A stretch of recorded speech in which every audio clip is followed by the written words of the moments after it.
A very warm welcome to each of you to the ET Now HR Transformation Summit. Our theme today is Innovate, Integrate, Inspire. Today, ladies and gentlemen, we're not just discussing HR, we are revolutionizing it. We are here to explore how we can transform the way we attract, engage, and empower our talent. It's about giving you the tools, insights, and connections that you need to make a real impact. So let's get ready to be inspired, challenged, and most importantly, transformed. So to get the ball rolling this morning, we'll start with the opening address, which is centered around shaping the future of HR, government initiatives, and innovative talent development strategies. Please put your hands together for Colonel Abhay Mane, Director, Talent Management and Development, Government of India. For me, the two critical words in this topic is the future and dynamic. What is future? That is what we do today. For example, if a company is not investing in the future of the development of its employee today, in the future it will have to let go of the employees because they are not skilled enough, or the employees will leave the company because they are not engaged. Either way, it is loss for the business. And what is present? A reflection of our past. And to know how the HR function has been doing in the past year, I have referred to the Gallup 2023 State of Workforce Survey. The top three findings are, what we see here, that 78% of the workforce is either not engaged or disengaged. It is causing $8.3 trillion loss to the global economy. Most of our young people, the Gen Z, are not engaged, highlighting the dissonance within the workforce between the generations. And the emotional cost of management, which is what most of us are facing here. Daily negative experiences are on the rise. Today, even though managers are more engaged than the non-managers, they are most likely to switch jobs. So what the HR function today has to develop a strategy which can empower the employees to take charge of their career, give them a platform for skilling, and finally lead to a skill-based organization. And the challenges of implementation can be overcome by leveraging technology and process integration. So let me give you a few examples of the talent development strategies the Government of India organizations are following. The Indian Railways. The main challenge which the Indian Railways was facing was the training of the loco pilots, especially in the case of emergencies. To overcome this challenge, what Indian Railways has done is that they have integrated technology and they are included simulator-based training through which the training to the loco pilots is given. And the benefit of this is they are able to reduce the training time, and also the quality of training has improved. So for our next panel discussion, ladies and gentlemen, the topic of discussion is Empower, Adapt, Thrive, Reskilling and Upskilling for an Ever-Ready Workforce. How do you see skilling, and more specifically upskilling or reskilling, as a competitive advantage for businesses? And maybe Vinay, we can start that in that order and go. This whole debate on skilling is very important, and it cannot be dealt with at a macro level. You have to bring it to the ground. It has to have a micro detailing to it. It has to have a granularity to it. If you as HR professionals are going to spearhead this transformation in your organizations about upskilling, reskilling, and all the associated things, then you have to do it first for yourselves. Tarun, if I could bring you in on the same question. I'll probably say that one thing we got to figure out is our own ego. We're all highly paid folks in the industry, lots of whom do studies, join these panels, talk about skills, and then do nothing about it, which I think is the biggest issue which we right now face. How do you see skilling, therefore, upskilling / reskilling, as a competitive advantage to businesses? As organization, we have to have a little different strategy. You know, our strategy has been that we keep pushing training. We keep pushing skilling. In fact, that's why 40% only have said that they have got some results. I am of the firm belief that you have to create pull in the organization for training, for skilling. And you have to tell people, guys, here all this training is available. So organizations have to make it available. So I come from Hero. It's an automotive industry. Many of us know huge transformation is happening in that product industry itself. Right now, ladies and gentlemen, we have a panel discussion on big bets on AI and tech, how technology is changing the future of hiring.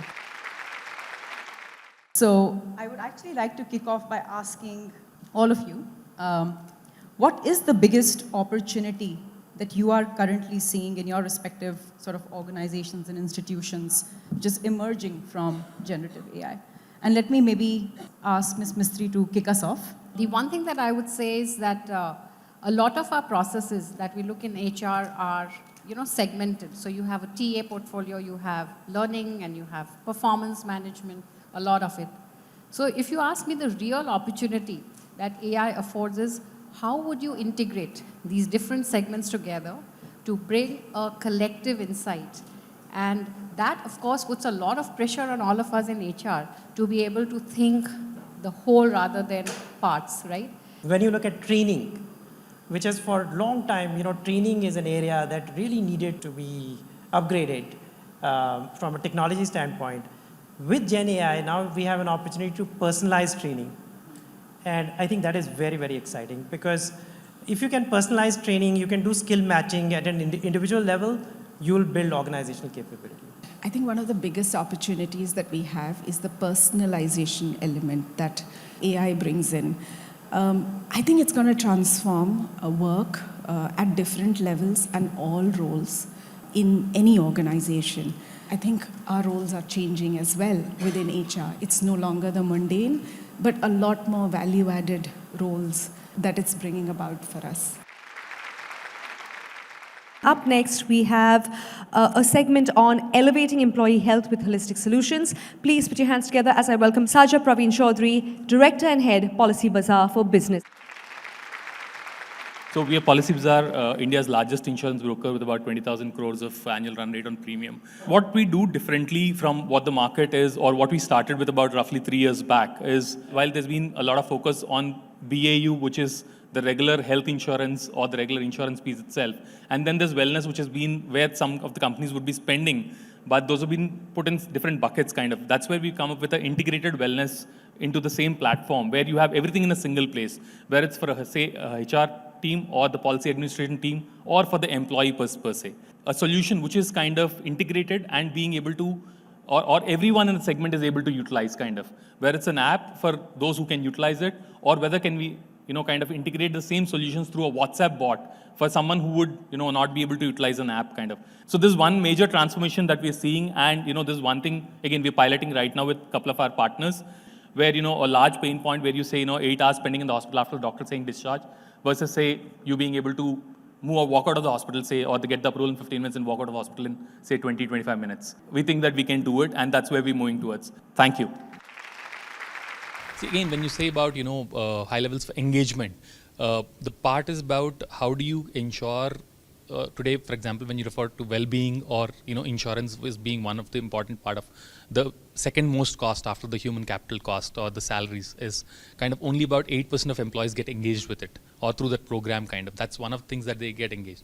The second thing is when you have different other programs kind of, today again, people spend on it and they try to get employees to engage on it, but then are we able to customize them towards, what the segment of each and every segment of employees need is one thing which we need to look at. That's one key element in terms of, let's assume, when you do a health risk assessment for an organization, you might come across certain themes where, someone having certain things which are related to work related, for someone it's about upskilling related, or for someone it's about stress related, or for someone it's about how do you manage financial or a legal kind of a thing or a psychologist related. So how do you kind of segregate these and are you able to address something, some sessions, or whether it's about any kind of things with respect to those segment of employees, which can lead to a higher levels of engagement, because it cannot be a generalized program that you lead to, which you kind of do, which you used to do in the earlier ages, and kind of expect everyone to get engaged kind of. Because when you're doing an engagement, you also expect some kind of productivity also to come back with it, right? So that's how probably, this can work out better.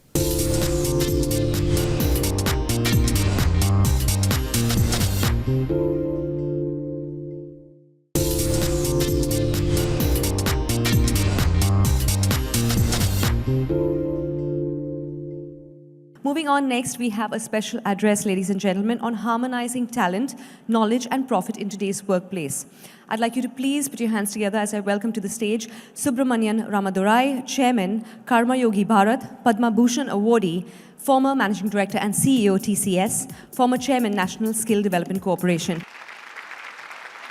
I'm delighted to be here amongst the HR leaders. The theme as set by ET now, harmonizing talent, knowledge, and profit in today's workplace is very thematic and appropriate. Throughout my life, be it building TCS to what it is today, or in subsequent roles, and I've always practiced and dealt with what I consider the most important asset, namely the human capital, and how to maximize their potential for the nation, organization, and the individual. The path ahead will be challenging, but the potential rewards for our organization, for our employees, and our society are immense.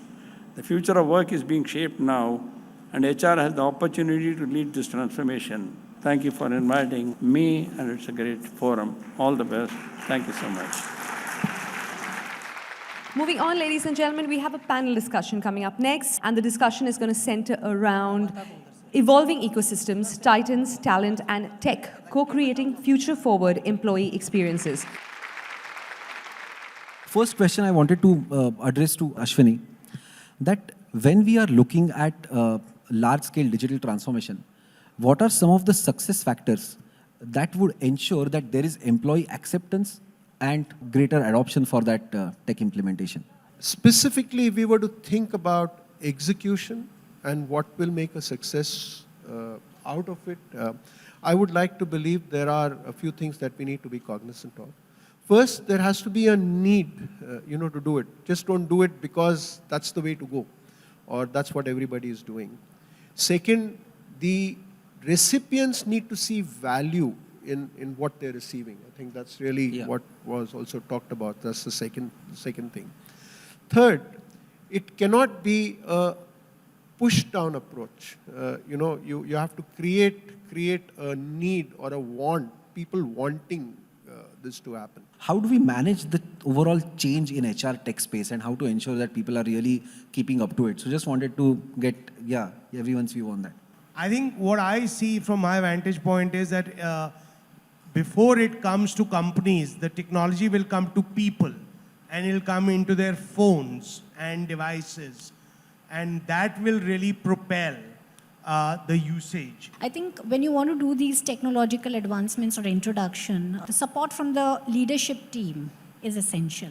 I think that's the most foundation talk that I'm giving, but that it goes without saying.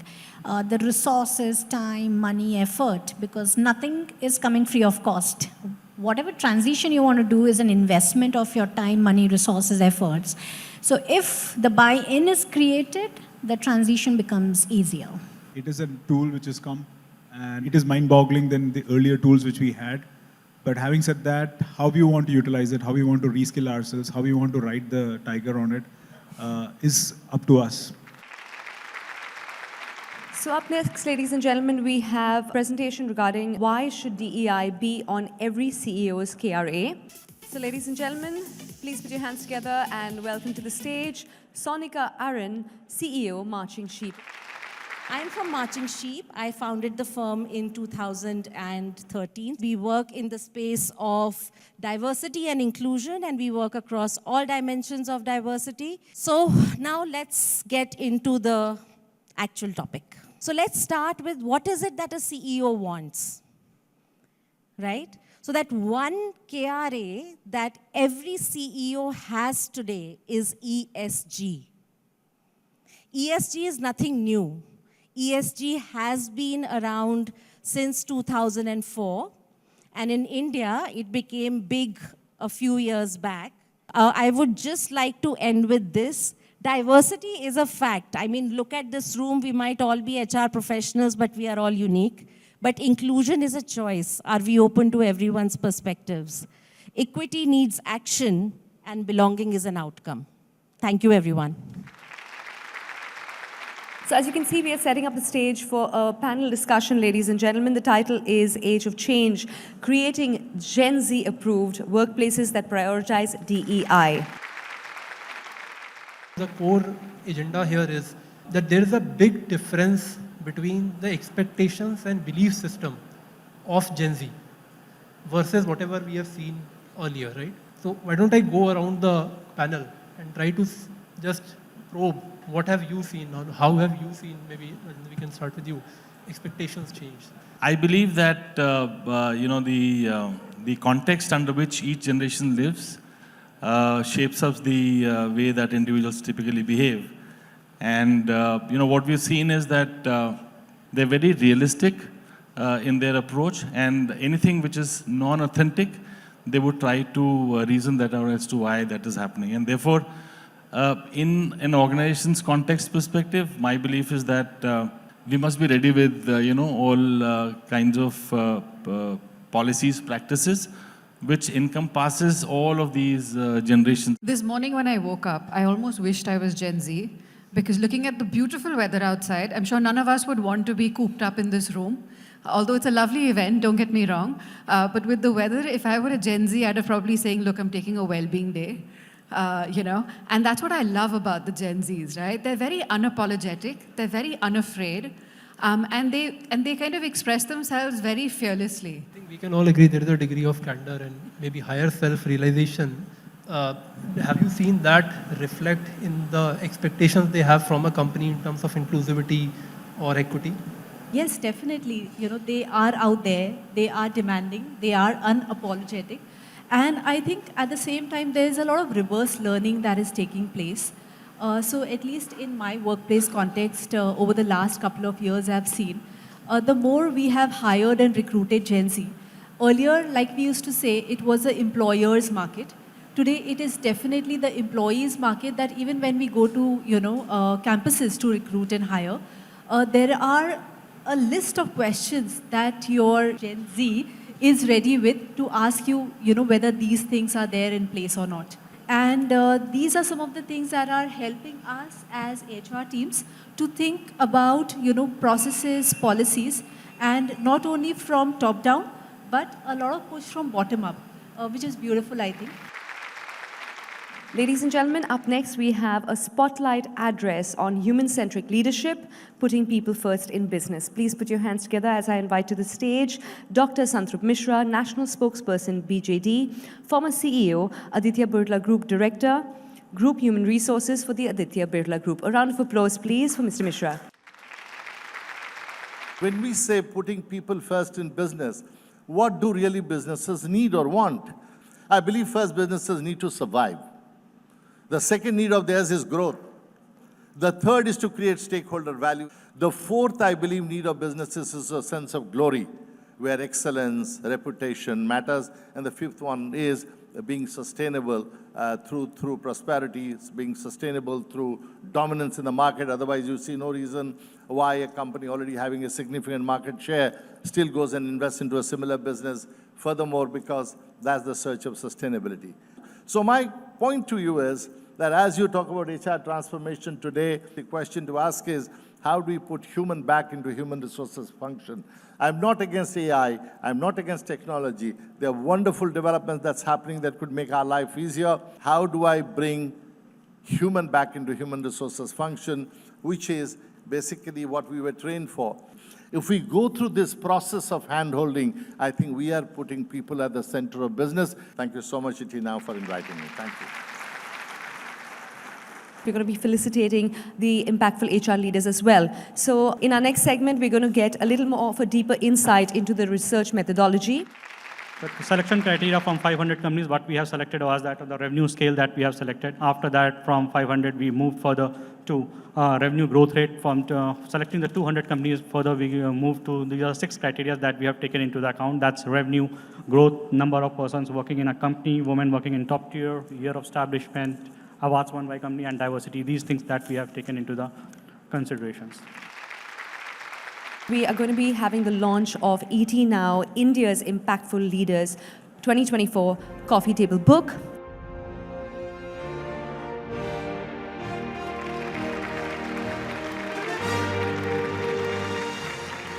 And it's also time for us to now felicitate ET Now, India's Impactful HR Leaders 2024. I'd like you all to please put your hands together and welcome to the stage Aditya Mittal from Citibank. Make some noise, please, for Ankur Jain from Delivery. Up next, let's welcome Anu Matthew from Perfios. Put your hands together for Ashutosh Sharma from BN Holdings. And keep that applause coming for Ashwani Prashara from Reliance Industries. Let's welcome Atrai Sanyal from Tata Steel. Next up is Biplab Bakshi from Dabur. Give it up please for Chandra Bhattacharjee from Aditya Birla. I'd now like to call on Dr. C. Jayakumar from Larsen & Toubro. Ladies and gentlemen, a round of applause for Dr. Raju Mistry from Cipla. Put your hands together please for Govind Raj MK from Mintra Designs. Let's welcome next Kranti Sethi from Swatantra Microfin. Up next we have Martin Gomez from Zepto. Up next, Milind Apte from KEC International. Up next, let's welcome Namita Patwari from Alembic Pharmaceuticals Limited. And keep applauding as I welcome to the stage Pooja Bansal from Piaggio, India. And let's welcome up next Pramit Sen from NSDL. And the next leader we are pleased to felicitate is Rachna Kumar from Hero MotoCorp. Up next, I'd like to call on Rahul Sinha from Pidilite Industries.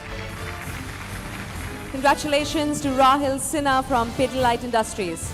Let's welcome Ravendra Mishra from Garware Technical Fibers. Up next, give it up please for Richard Lobo from Tech Mahindra. Next up, please welcome Sanjay Rao from Owens Corning, India. And keep that applause going for Shailaja Venkat Iyer from Encedo Inc. Congratulations to Shailaja Venkat Iyer. Please welcome Somraj Roy from SIAT. And up next we have Sudakshina Bhattacharya from HDFC Ergo General Insurance. Next up is Suraj Kumar from Axis Bank. Please welcome Suren Rathod from IDEX India. Up next, I'd like to call on Tarun N.P. Verma from Tata Consumer Products. Congratulations to Tarun N.P. Verma from Tata Consumer Products. Please welcome V.S. Ashok from Blue Star Limited. Please put your hands together for Vikram Tandon from Adani Group. Let's welcome Vinay Razdan from HDFC Bank.